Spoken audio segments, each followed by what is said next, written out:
Hey there, enough of me. Let's go over to the Twitter page of Damson Idris. This account doesn't exist. Why was it deactivated? You see, not too long ago, he was the T'Challa concept art, and now it's not. I remember a couple of tweets before he deactivated his Twitter account. One of them was him selling jewelry. Nothing to worry there. But one time, somebody asked him about him playing the Black Panther. He's like, sure, yeah. I also declined the role of James Bond as well. Because he wasn't signed. Now that he deactivated his Twitter, could it mean because he was signed, he was asked to not scrub any mention of this Black Panther thing?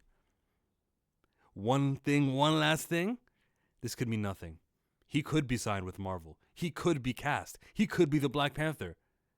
But he could be playing a Black Panther and not the individual, not the character who we want to be just on par with Iron Man, the character that we want to elevate, the character with all those comics, that character, T'Challa, that entity, that IP. He could be doing T'Challa's granddad.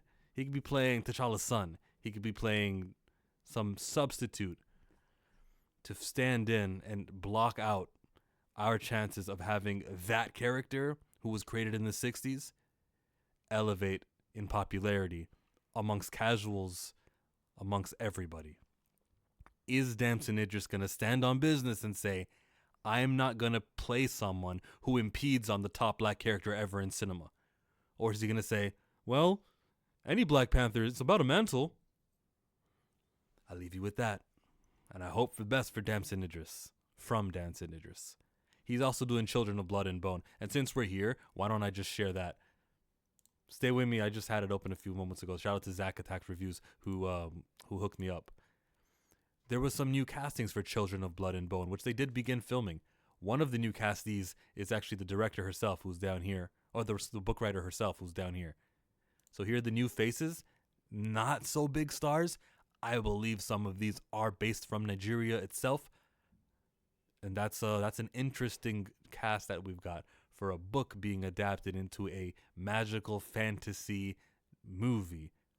Black-owned IP. Paramount is actually the one who are distributing it, but the IP will never have to worry about, how Professor Snape, they got Papa Esidiu to play Professor Snape, and that'll be 7 seasons long of a black Snape, and then it'll be a white guy later on who plays the character when they reboot it a third time. Nothing substantial. And Damson Idris is a part of something that is substantial. I would hope he knows the difference between T'Challa, the character, the entity, the being, the individual, the superhero, and somebody else playing Black Panther, which keeps T'Challa from growing. I would have tagged Damson Idris on this, but he's deactivated.